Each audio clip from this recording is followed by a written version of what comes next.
the commemoration platform in Kassel, Germany. From here, more than 2,000 Jews from all over North Hesse were deported to concentration and extermination camps. May 2015, 10 Polish students and their teachers set out to retrace these deportations. Their tour guide is Ernst Klein from the association Rückblende gegen das Vergessen. On the 31st, as I've already mentioned, the transport was assembled here and the train travelled for 3 days. The students had been invited to Kassel by Bildungswerk Stanislav Hans and by Rückblende. Their objective is to research and commemorate at locations connected with the Holocaust. The train left here, via Lublin, then to Sobibor. Today, a memorial. Each stone is meant to tell. Sobibor is not a place where 170,000 people were murdered, but a place where one human being was murdered, and this deed was done 170,000 times. The stones commemorate Jews from North Hesse. Who had they been? Where had they come from? Today, the students live only 10 kilometers from Sobibor. From Kassel, they visit former hometowns of the murder victims. They arrive at the same train station from which 20 Jewish residents were deported in 1942. Nicola lives in Volkmarsen, but was born in Poland and offered to interpret.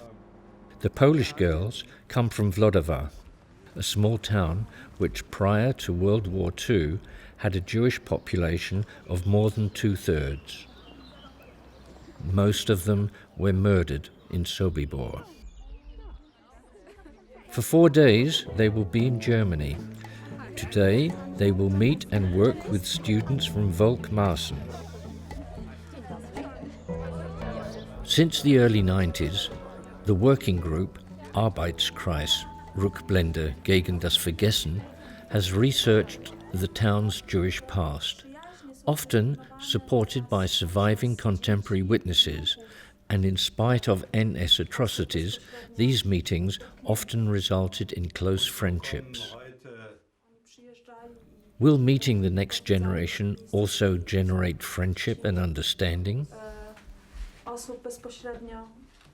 The girls from Poland are confronted with exhibits revealing the history and background of deportations to their home country.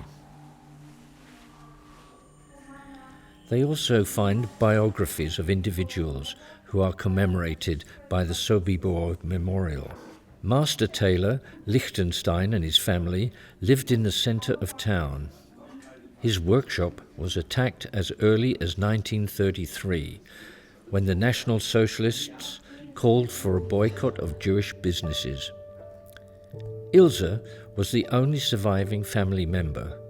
Based on her descriptions, Ernst Klein reenacted the destruction of their family home. In 1932, Lieselotte Michel first attended the Volkmarsen Catholic Primary School. Her father was a sales representative who, out of desperation, committed suicide in 1934. Her mother and her grandmother tried to send her to the Netherlands with one of the children's transports. She was 16 when she was murdered at Sobibor. Her necklace at the history workshop. Since 2005, the educational institution Bildungswerk Stanislav Hans has been cooperating with Włodawa Secondary School too. These two Polish teachers are involved in researching Jewish history, in remembrance and in commemoration. Why are you interested in precisely these topics? Our history teacher is very much interested in local history. She has virtually instilled this into us. It is also very interesting to explore on our own. The students won a history competition. they were awarded the trip to Germany. Is it difficult for you to research this topic? Yes, of course. This is an emotionally charged topic. Whatever happened did not directly affect us or our families. But when you find out about all these things, and a lot of it was extremely brutal, then you're moved by that, of course. And it is worth knowing.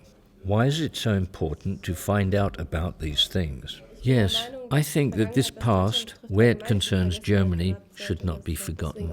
And that's why I got involved. And that in other cultures, people also learn about what happened in Poland at that time, and so on. We don't really hear much about that here in Germany. So if there's an opportunity like this, I think it's really good to take advantage of that.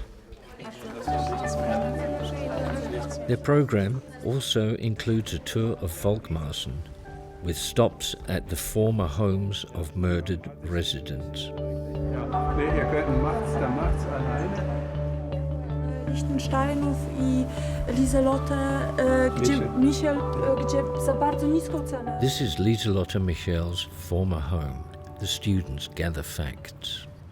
So ist auch die Lieselotte Lieselotte was also hidden by a Catholic priest, but was betrayed and deported from Westerbork in the Netherlands to Sobibor, where she was murdered directly following her arrival. Verschleppt und dort sofort ermordet worden. From this home, the Liechtenstein sisters were initially taken to the Netherlands by one of the children's transports. But unlike the transports to Great Britain, these transports only served to delay eventual deportation. When the German Wehrmacht invaded the Netherlands, the younger sister Inge was brought back to her parents' home in Volkmarsen by her foster mother. She believed Inge to be safer there, but only the older sister Ilse was able to flee to the States. Yeah. 4 days after the pogroms, Rosa Rosenstock sold her home. The single-hat milliner survived on a modest income. She was forced to sell her house at a price way below the market value, and she was forced to keep the money in a blocked account. And from this small balance, she had to pay for her own deportation to the extermination camp. Jewish life wiped out in Volkmarsen since 1942. Local records show that these families had been living here since the 18th century.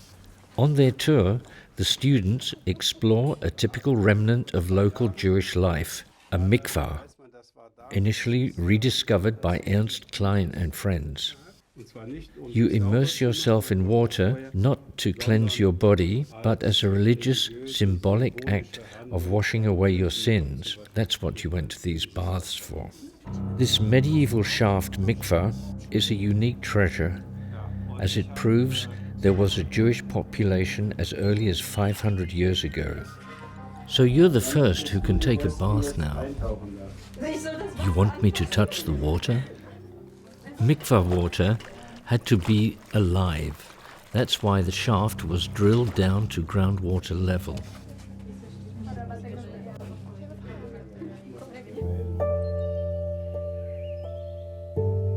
At the cemetery, the students are again confronted with the fact that Jewish life in Volkmarsen went way back.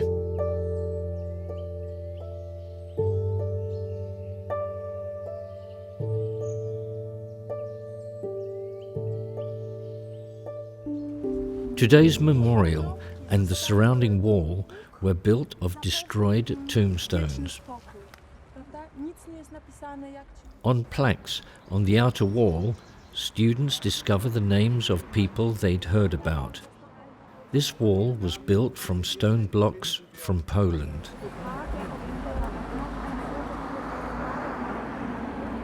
Thank you so much. Another way to say thank you: refreshments prepared by their hosts. Time to take a break. And sightseeing, a tour to the historical centre of town. The girls were charmed by the half-timbered houses. Both groups had prepared themselves for their first meeting at the Kugelsberg Schule. Information first. The Polish girls present their hometown. Włodawa is a small town in the eastern part of Poland, not far from the Ukraine and Belarus, on the beautiful Bug River. The German hosts have prepared a delicious meal to welcome their guests from Poland. Time is short. Nicola takes the Polish students on a tour of the school. The tour is of course limited to rooms in which no classes are held.